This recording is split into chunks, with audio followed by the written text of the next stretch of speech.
Hello, आवाज येतोय सगळ्यांना? रोहित, आवाज येतोय? हा, येतोय येतोय.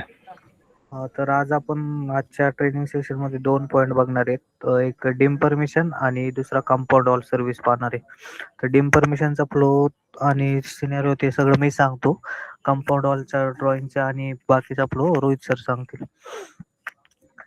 तर सगळ्यात अगोदर डिम परमिशनचा आपल्या लाईव्ह साईड वरती युजर मॅन्युअल आहे. डिम परमिशन का घ्यायची, कशासाठी घ्यायची? तर डिम परमिशन का घेतो? डिम परमिशन फक्त टेक्निकल पर्सनच डिम परमिशन घेईल. ते पण प्रपोजल जर 60 दिवसांपेक्षा जास्त दिवस ऑथॉरिटीच्या लॉग इन मध्ये पेंडिंग असेल आणि त्या प्रपोजलवर कोणती ऍक्शन झालेली नसेल, तर त्या केसमध्ये डिम परमिशन घेऊ शकतो टेक्निकल पर्सन. तर हे त्याचं युजर मॅन्युअल आहे. अगोदर आपण युजर मॅन्युअल बघू, त्याच्यानंतर मी तुम्हाला फ्लो पण सांगतो त्याचा कसा आहे. आवाज येतो ना सगळ्यांना? हो येतोय. हा. येतोय. तर सगळ्यात अगोदर टेक्निकल पर्सनने लॉग इन केल्यानंतर आहे ना, टेक्निकल पर्सनच्या लॉग इन मध्ये लेफ्ट साईडला एक डिम परमिशनचा टॅब आहे. त्या डिम परमिशन मध्ये क्लिक केल्यानंतर प्रपोजलची लिस्ट त्याला शो होती की किती किती प्रपोजल डीम साठी आहेत म्हणून.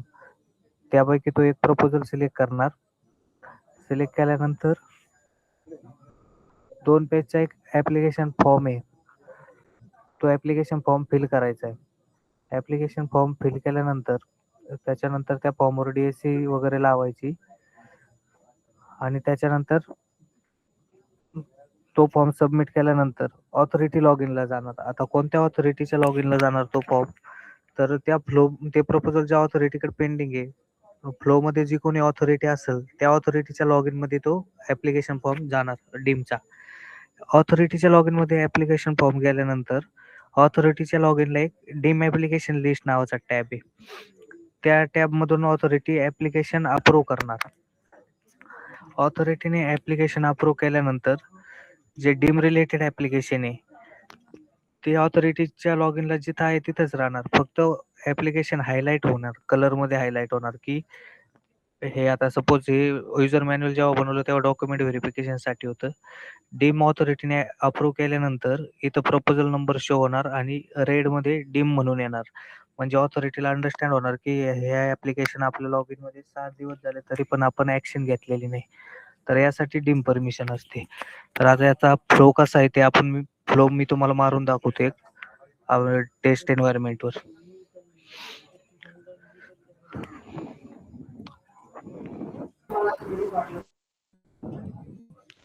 आता मी सर्वात अगोदर टेक्निकल पर्सनचं लॉग इन करतो.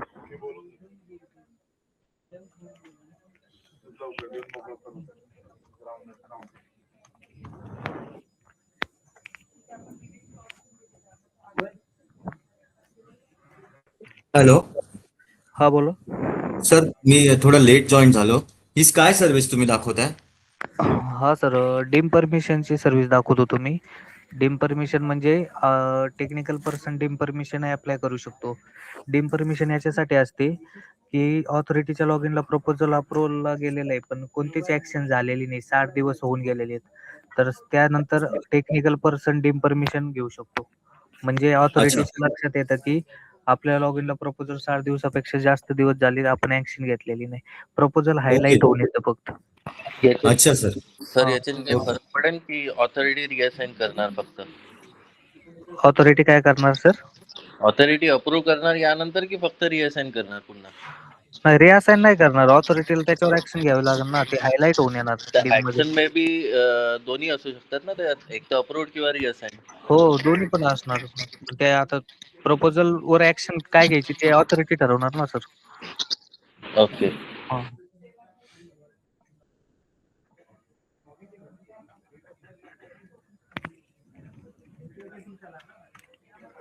डीम परमिशन म्हणजे फक्त एक ऑथॉरिटीला रिमाइंडर देण्यासाठी परमिशन आहे की ऍक्शन घेतलेली नाही. बाकी फ्लो वगैरे सगळा जसं नॉर्मल चालतो तसाच फ्लो चालतो. विदाउट व्हिजिटिंग ULB एक अप्लिकेशन करणार.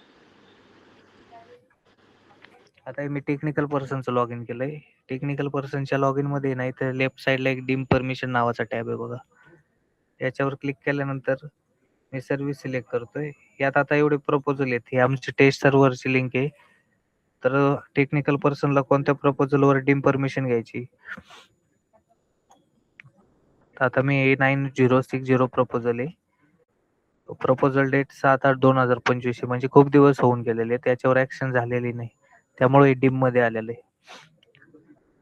तर आता हे फॉर्म ओपन केल्यानंतर एक ऍप्लिकेशन फॉर्म आहे त्या रिगार्डिंग. तो आपण सेव्ह करायचा आहे.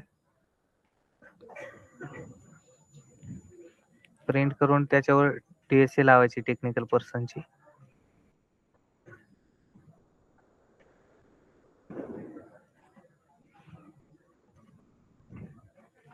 त्याच्यानंतर ऍप्लिकेशनचं एक डाउनलोड केलेलं ऍप्लिकेशन तिथून अपलोड करायचं आपल्याला.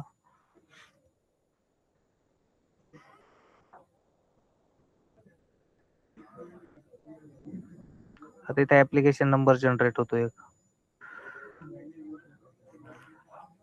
आता हे प्रपोजल ऑथॉरिटीच्या ऍप्लिकेशन ऑथॉरिटीकडे गेलं असेल. आता आपण त्या रिलेटेड जी ऑथॉरिटी ना त्याचं लॉग इन करू. फ्लो मध्ये जी ऑथॉरिटी ती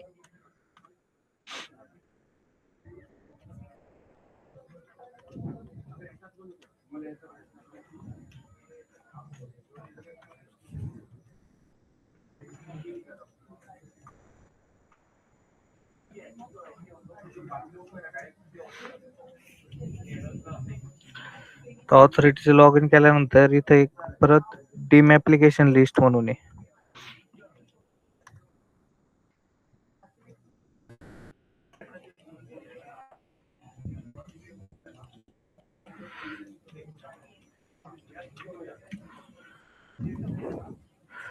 हे 9060 आपण ऍप्लिकेशन आता केलं होतं. इथं पेंडिंग डेज बघा. आता हे टेस्ट सर्व्हर आहे. लाईव्हला कधी कधी एवढा दिवस नाही राहत.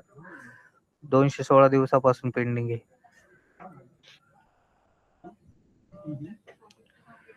ते साईड विजिट मध्ये पेंडिंग आहे सध्या त्याच्याकडे त्याच्या लॉग इनला. पण हे डीम साठी पण ऍप्लिकेशन केलेलं आहे म्हणून त्याला हे पण अप्रूव्ह करणं भाग आहे. हे त्याने अप्रूव्ह नाही केलं तर ते डीम हायलाइट होत नाहीत. आता इथं मी सबमिट केल्यानंतर हे ऑथॉरिटी लॉग इन आहे. ऑथॉरिटीच्या लॉग इनला साईड विजिट एंट्रीसाठी 9060 हे बघा. हे प्रपोजल हे आपण डीम घेतलं होतं ना. तर डीम घेतल्यामुळे हे रेड मध्ये हायलाइट होऊन आलं. तर डीम परमिशन चा फ्लो एवढाच आहे फक्त की ऑथॉरिटीला एक रिमाइंडर म्हणून आपण डीम परमिशन घेतो की ऍक्शन झालेली नाही प्रपोजलवर.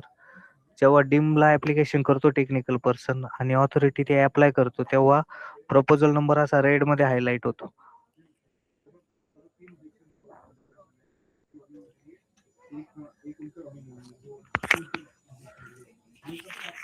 तर हे हायलाइट झाल्यानंतर मग ऑथॉरिटीला अंडरस्टँडिंग होतं की डीम परमिशन साठी ऍप्लिकेशन आहे.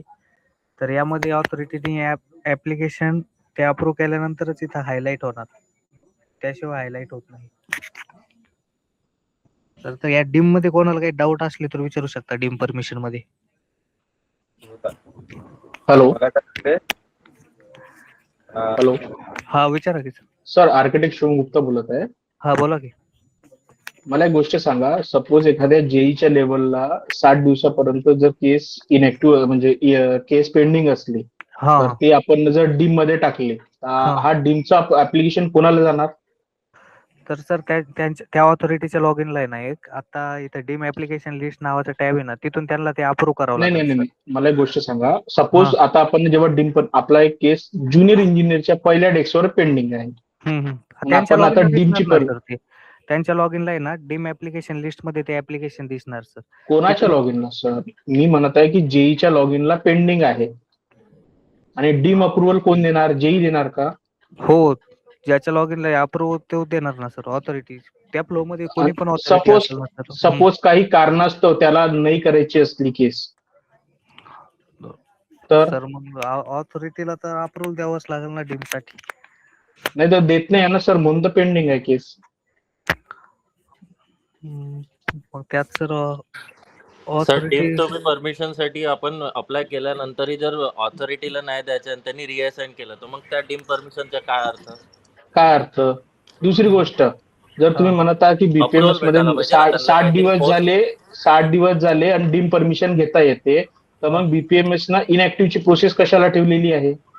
60 दिवस ऍक्शन घेतल्यानंतर इनऍक्टिव्ह होते केस, त्याला डीम मध्ये टाका ना. आणि हे झाली बिल्डिंग परमिशन. लेआउटचं काय? बरेच मुद्दे आहेत असे. डीम रिलेटेड सर तुम्ही म्हणताय ना, म्हणजे ऑथॉरिटीने जर नाही घेतली, मुळात त्यांना Authority ला बाध्य नाही नाही, सर. होते, बाध्य सपोज नाहीये ते. त्यांची सपोज नाही फॉर्मॅलिटीज सर, पूर्ण नाही झाली म्हणून त्यांना करायचं नाहीये. डिस्कशन झालेलं होतं हे सर. तर मग याचा अर्थ 60 दिवस झाल्यानंतर ऍप्लिकेशन डायरेक्ट रेड मध्ये हायलाइट व्हायला पाहिजे, असं पाहिजे डायरेक्ट. ऍक्च्युली बरं, ते एक काम पुढच्या करा ना स्टेजला सर, एखाद्या जायला पाहिजे. इंजिनियरचं लॉग इन ओपन करा. 60 दिवस झाले ना, केस इनॅक्टिव्ह होते, डीम मध्ये जात नाही. सर ऑथॉरिटींना ऍक्टिव्ह करता येतो तिथून प्रपोजल. मॅडम, त्याला माझं active म्हणणं करून आहे, घ्या पहिले, ऑथॉरिटीला मग ऍक्टिव्ह करून त्यानंतर मतलब त्याला काय? जर team आम्हाला मध्ये डीम पाठवायला अप्रुव्हल डबल घ्यायचं तर मग इनॅक्टिव्ह कशाला करायची केस? पण मुळात ते पुढच्या अथॉरिटीकडे जायला पाहिजे कमीत कमी डीम मध्ये गेल्यानंतर. डायरेक्ट फायनल ऑथॉरिटीने अप्रुव्हल द्यायला पाहिजे, डायरेक्ट फायनल ऑथॉरिटीकडे जायला पाहिजे की का बरं इश्यू आहे, त्यांनी काहीतरी स्ट्रिक्ट ऍक्शन व्हायला पाहिजे. 2 मिनिट मी कनेक्ट करायला लावतो आमच्या बीए टीमला पण.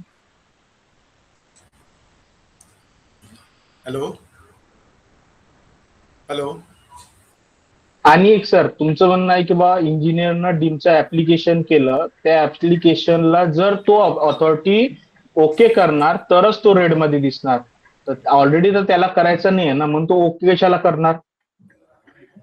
तुम्ही हायर ऑथॉरिटीला तो द्या किंवा हा असा असा ऍप्लिकेशन हायर ऑथॉरिटीला जाणार, तो खालच्या ऑथॉरिटीला विचारणार ना की बा ही डीम हे आलेलं आहे म्हणून ऍप्लिकेशन म्हणून. आणि दुसरी गोष्ट, ऍप्लिकेशनला ऑथॉरिटी ओके कशाला म्हणणार? इंजिनियरला तर माहित आहे ना की तो ऍप्लिकेशन करत आहे, ऍप्लिकेशनला कशाला व्हेरीफाय करावं लागते पुन्हा?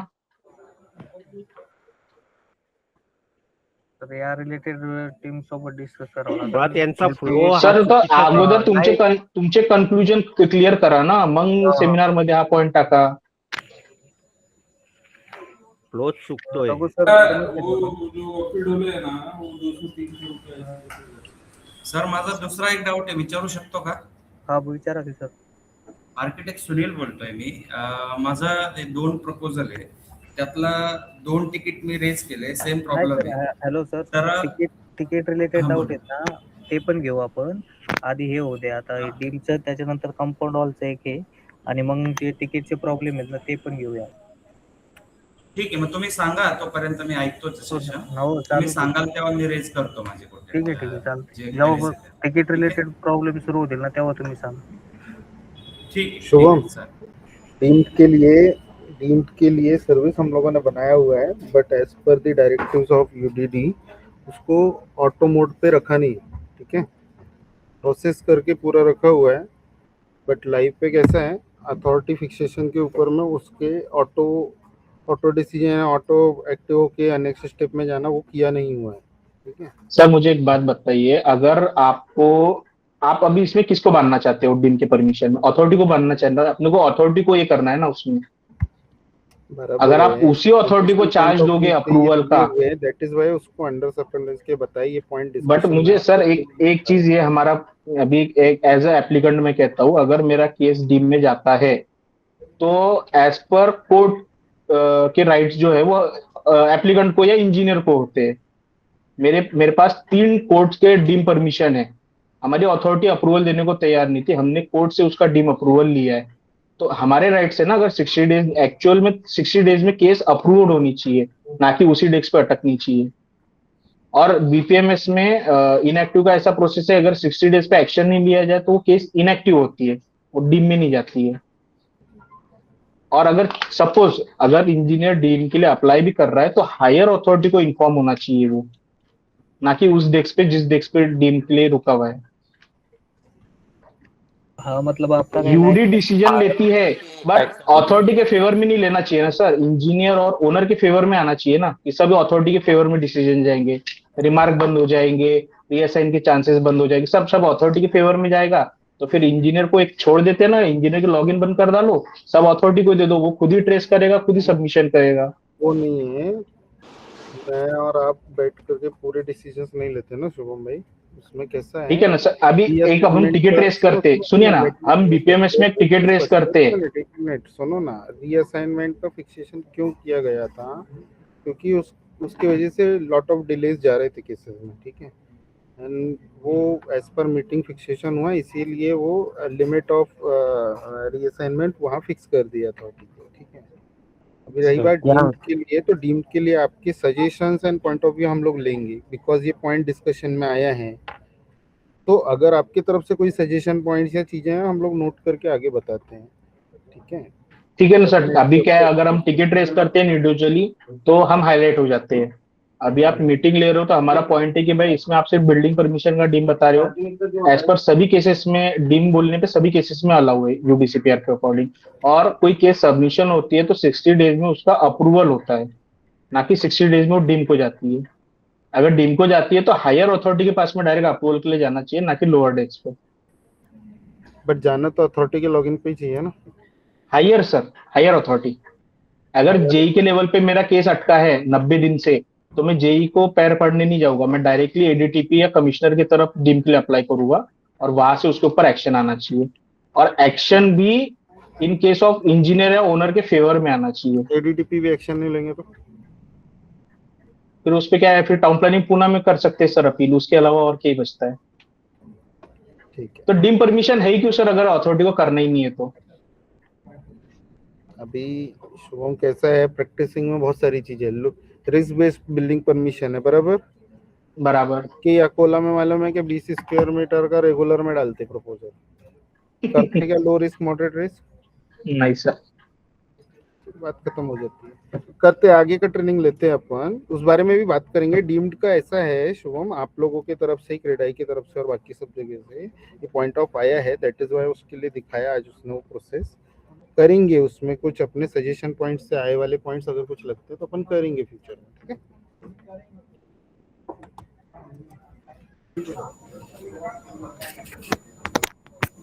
है। रोहित कंपाऊंड वॉल सांगतोय ना.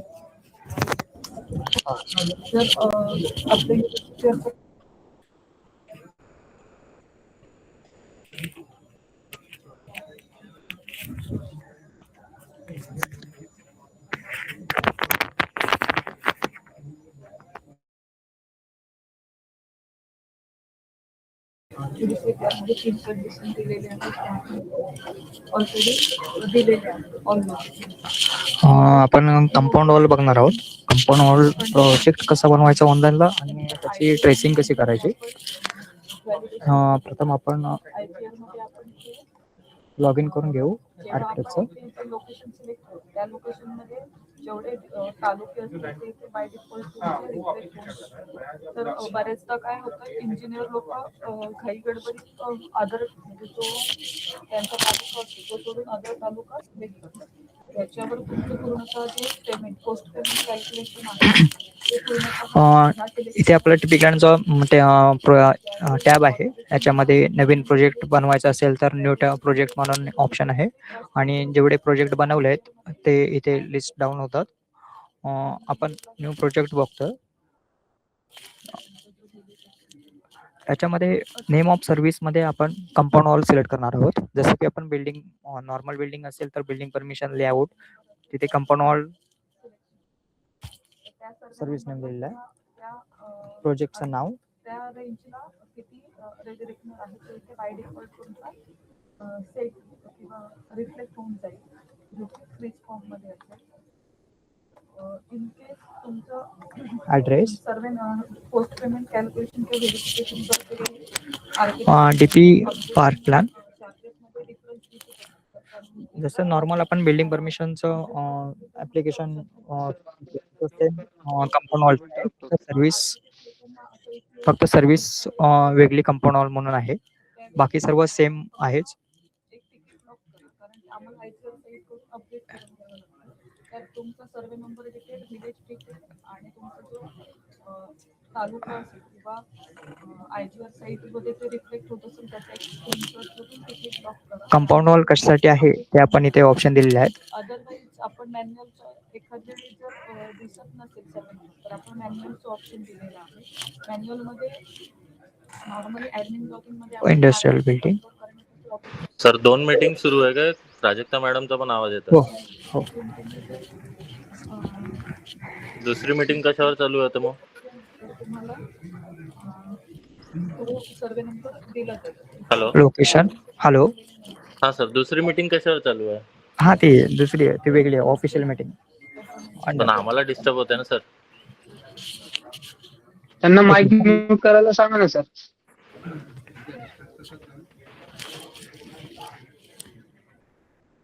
अहो सर, तिथे एक मोठा हॉल आहे, त्यामध्ये सगळे लोक बसले आहेत, माईक कसं म्यूट करतील? प्रोगाटा असेल तर झोन कट नंबर टिक्का नंबर प्लॉट नंबर विलेजचं नाव टाकायला कंपल्सरी दिलेलं आहे.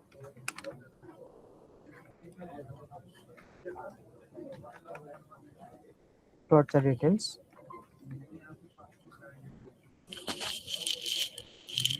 क्लास ऑफ लँड आपण दिलेला आहे. त्याच्यावर आपलं जेवढे latitude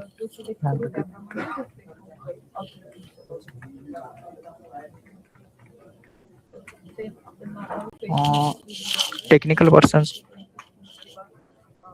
applicant type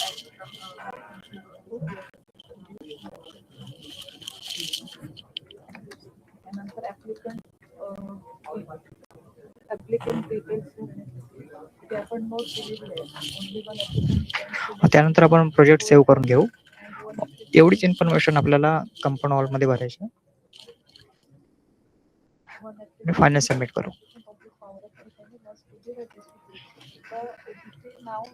project final submit झाल्यावरती ऑनलाईन फायनल सबमिट इथे म्हणून डन म्हणून येईल. आता ऑनलाईनचं पेज हे आपलं डन झालंय. आपण आता बघणार आहोत ड्रॉइंग ट्रेसिंगचा पार्ट. त्यासाठी आपण पहिलं टीपी क्लायंटचं लॉग इन करून घेऊ.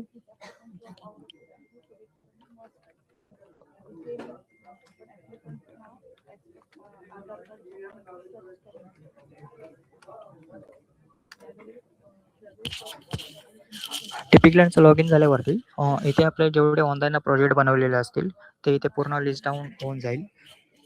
इथे आपण सर्च करायचा ऑप्शन देखील दिलेला आहे. म्हणजे प्रोजेक्ट कोडनी पण तुम्ही सर्च करू शकता, प्रोजेक्ट नेम नावाने पण चेंज करू शकता, सर्च करू शकता, डेटने पण सर्च करू शकता.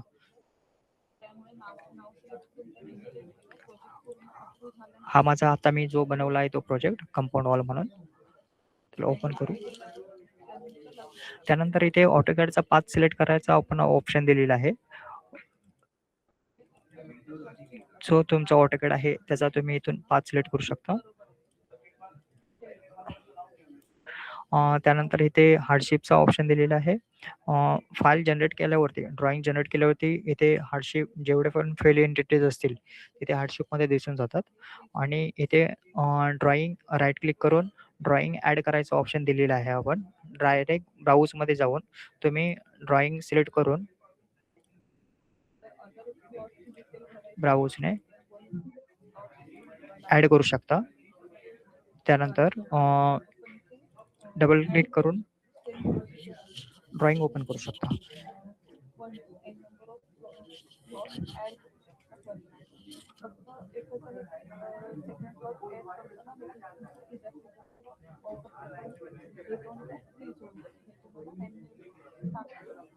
ड्रॉइंग सक्सेसफुली लोडेड झालेली आहे आपली. आपण बघणार आहोत कंपाऊंड वॉल म्हणून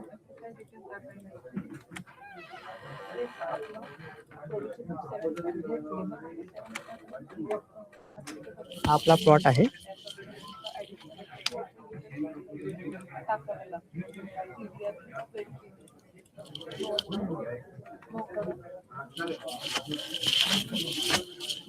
आपला इथे टिपी क्लायंटचा ऑप्शन आहे. त्याच्यामध्ये आपल्या ज्या लेअर आहेत लेआउटच्या बिल्डिंगच्या सर्व वेगवेगळ्या लेअर इथे आपण दिलेल्या आहेत मार्किंग करायला. आपण पहिल्यांदा प्लॉट मार्क करून घेऊ. प्लॉटमध्ये प्लॉट बाउंड्री मार्क हो. मार्क करायला आपण रेक्टँगल ड्रॉ सिलेक्ट बाउंड्री कापाने मार्क करू शकतो. मी रेक्टँगलने मार्क करतो. बाउंड्रीने मार्क करतो. हा आपला प्लॉट मार्क झाला. त्यानंतर प्लॉटच्या साईट मार्क करायच्या. सर टिपिक लाईन मध्ये मार्क केलं ना सर? हो टिपिक लाईन मध्ये म्हणजे लेआउट मधून नाही ना? नाही आपण कंपाऊंड वॉल बसतो फक्त कंपाऊंड वॉल. ओके. कंपाऊंडचे चारी साईड मार्क करून घ्यायच्या. ज्या नॉर्मल बिल्डिंग परमिशनला प्लॉट मार्क करतो सेम कंपाऊंड वॉलला मार्क करायचा.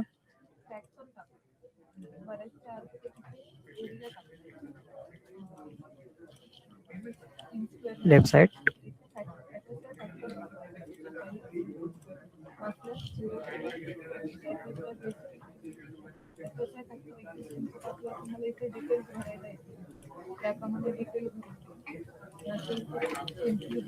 हा जो नॉर्मल आपण जो बिल्डिंग परमिशनला मार्क करतो सेम आपण मार्क करून घेतला कंपाऊंड वॉल साठी. त्यानंतर रोड मार्क करून घेऊ कंपाऊंड वॉलला.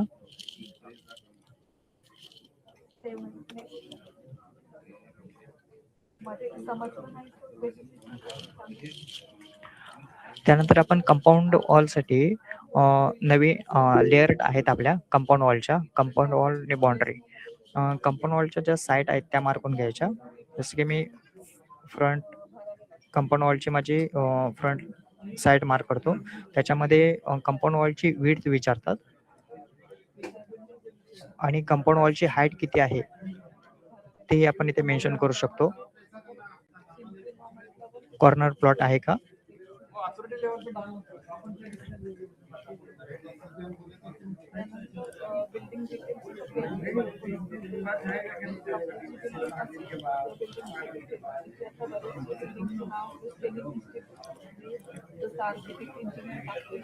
असे कंपाऊंड वॉलच्या चारी साईड मार्क करून घ्यायच्या.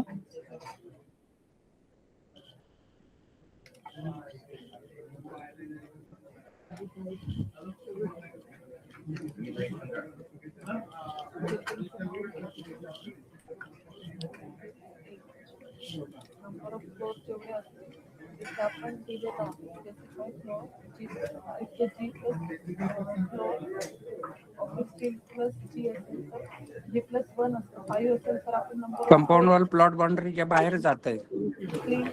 हो आपण तसंच मार्क करायला दिलंय.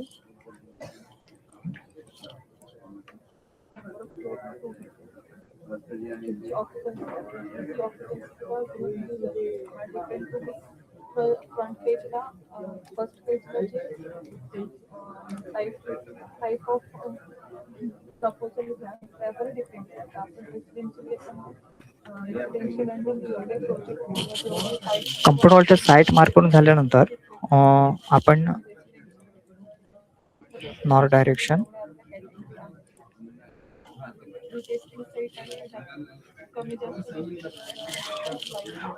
अदर मध्ये आपण कंपाऊंड वॉल मध्ये ट्री दाखवायचं असेल म्हणजे झाडं वगैरे दाखवायचे असतील तर आपण इथे ऑप्शन दिलेले आहेत. गेट ही आपण दाखवू शकतो. कोणत्या साईडला गेट आहे सिलेक्ट करून तुमचा जेवढा गेट आहे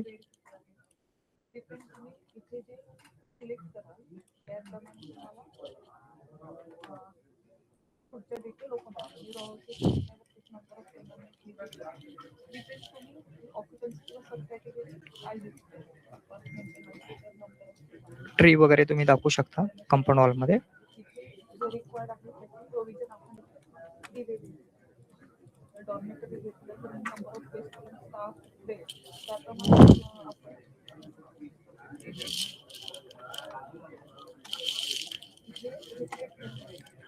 आपण कंपाऊंड वॉल साठी एवढेच लेअर दिलेले आहेत ड्रॉइंग जनरेशनला. त्यानंतर आपण ड्रॉइंग जनरेट करू.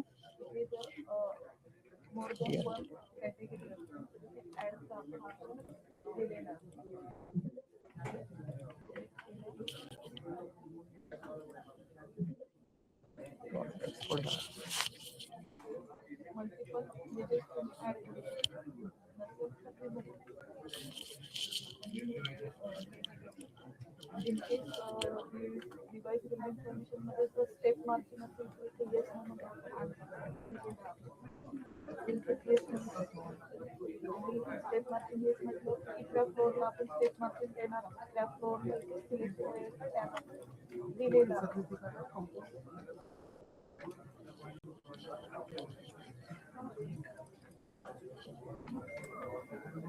तर ते 9 म्हटल्यावर हा जो स्टेप मार्किंग फ्लोअर आपण दिलेला आहे फ्लोअर डिटेल तुमचे जे फ्लोअर डिटेल असतील ते इथे तुमच्या ह्याच्याप्रमाणे तुम्ही टाकू शकता.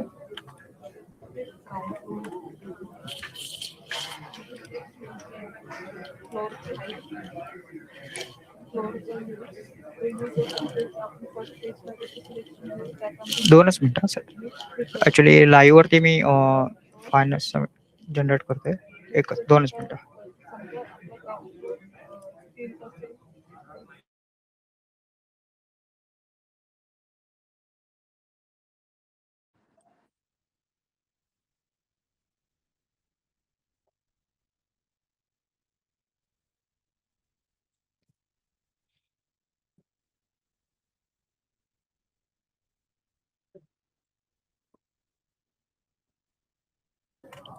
इथे पूर्ण ट्रेसिंग करून तुम्ही इथे जनरेट करू शकता फाईल.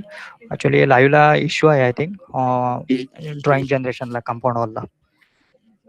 कंपाऊंड वॉलची ट्रेसिंग एवढीच आहे. साईड फक्त मार्क करायच्या आहेत आणि प्लॉट मार्किंग करायचं आहे. याच्याबद्दल काय कोणाला क्वेश्चन आहे? तर लाईव्हला प्रॉब्लेम आहे. लाईव्ह मध्ये हा, तर सगळ्यात मग आम्ही problem कसं नाही काम सर, करायचं? सर एक मिनिट विचारायचं होतं. आता हे व्हर्जन कुठलं चालू आहे? तुम्ही आता जी सीट जनरेट करायला आहे हा 69 आहे का? हा 69 आहे सर. हा, तर काय झालंय 69च्या ह्याला हा पॅच अपडेट झाल्यापासून हा A0, A1, A3 seat generate होत नाही, A2 पण जनरेट होत नाही. डायरेक्ट A0च्या जी डबल सीट आहे हा ती जनरेट होते सीट. दुसऱ्या कुठल्याही साईजच्या सीट जनरेट होत नाहीत. तर हा प्रॉब्लेम जरा अर्जंट नाही हा प्रॉब्लेम अर्जंट सॉल्व्ह करायला पाहिजे. बिल्डिंग परमिशनचं सुद्धा सीट जनरेट होत नाहीये. म्हणजे अच्छा, 2018ला आता बघितलं, 18ला तर होत नाही अजिबात. फक्त 20ला होत्या आणि 20चा प्रॉब्लेम असा आहे की ऑटोकॅड ट्रेस होतोय ते ऑनलाईन. हा त्यामुळे ते कॅड सॉफ्टवेअर ब्लॉक झालेले आहेत 20चे आणि 18ला सीट जनरेट होत नाहीत. तर जरासं ते हा इश्यू सॉल्व्ह करून घ्यायला पाहिजे. पॅच अपडेट हो सर. झाल्यानंतर हे प्रॉब्लेम आलेले आहेत सर. अच्छा जरा हे अथॉरिटीला वरती हे कळवा तुम्ही. म्हणजे तिकिटाची वाट बघू नका, कोणी तिकीट रेज करायची. हो ठीक आहे चालेल सर. हा सर चालेल. या थँक्यू सर. या पॅचला खूप म्हणजे प्रॉब्लेम आलेत. काय होतं की फाईल रन झाल्यानंतर टेबलमध्ये वेगळा एरिया येतो आणि आपल्या जे एरिया लाईन डायग्राम जे जनरेट होतात तिथे हा वेगळा एरिया येतो. अच्छा एरिया स्टेटमेंट मध्ये बोलताय का? हो FSI मॅच होत नाही. टेबलला वेगळा एरिया येतो आणि आपले जे वो area issue line diagram diagnose किए सर, आने वाले पैच में सॉल्व हो जाएगा। सर कभी कभी होगा, लेकिन ये क्लाइंट अभी रुक नहीं रहे ना अभी। मेरे को फाइनल सबमिशन करने का जल्दी था से जल्दी सर। वो अपडेट रघु कर सर, दिया वो। हाँ मुझे बोलिए। फाइनल सबमिशन करने का था। अभी 5 दिन रुका हूं मैं उसके लिए। सर बॅड एंटिटी वाला भी एक एरर आ रहा है. आणि सर टेलिकॉम रूम मार्क केला तरी म्हणताय की टेलिकॉम रूम मार्क करा तुम्ही परत. सर टेलिकॉम रूम मार्क करता सर मार्क केल्यानंतर पण ते बराच वेळा रिपीट करत बसावं लागतं ती गोष्ट. सर स्टेयरकेस का भी प्रॉब्लम आ रहा है, मार्क करने के बाद भी स्टेयरकेस ले नहीं रहा है. मॅडम आपण स्टेअरकेससाठी ना युजर मॅन्युअल मध्ये एक फाईल टाकले बघा. अच्छा इथे युएनपी मध्ये रिप्लेस युएनपी मध्ये युजर मॅन्युअल मध्ये ऍप्लिकेशन मध्ये युजर मॅन्युअल FAQs मध्ये आहे मॅम 70. मध्ये आणि टेलिकॉम रूमचं काय मध्ये टिपिक लाईन साठी टिपिक लाईन म्हणून ड्रॉइंग FAQ आहे बघा. सर तुमचा आवाज नाही येते, ब्रेक होतोय खूप. आता येतोय? हो येतोय. सर कुठे आहे ती फाईल स्टेअरकेसची? युजर मॅन्युअल मध्ये FAQ मध्ये टिपिक लाईन ड्रॉइंग म्हणून एक ऑप्शन आहे बघा. अच्छा त्याच्यामध्ये 28 नंबरची फाईल आहे. ती फाईल डाउनलोड करा आणि कुठे रिप्लेस करायची ते सांगितलंय. UNP मध्ये रिप्लेस करायची आहे. ती रिप्लेस करा. ऑटोकॅड बंद करून पिकलाईन बंद करून पुन्हा चालू करा आणि ड्रॉइंग जनरेट करा पुन्हा. Hello sir. टेलिकॉम रूम साठी काय बोलले सर? हॅलो. हॅलो. हा सर, मला आहे ना टेंटेटिव्ह लेआउट फायनल झालंय. सर तुम्ही करून दाखवाल का स्टेअरकेसचं? इश्यू येतोय. Hello hello hello hello. हा सर, सर्टिफिकेट डाउनलोड होत नाहीये. नॉट फाउंड सांगतोय. मी तिकीट रेस पण केलंय. तिकीट नंबर देऊ का तुम्हाला? हा सांगा, तिकीट नंबर सांगा. 1097 1097 41. ठीक आहे, मी चेक करायला सांगतो सर. सर आता बरेच एरर काय येतोय? Hello sir. Hello hello. हा, बॅड एंटिटी एरर काय येतंय आता ते?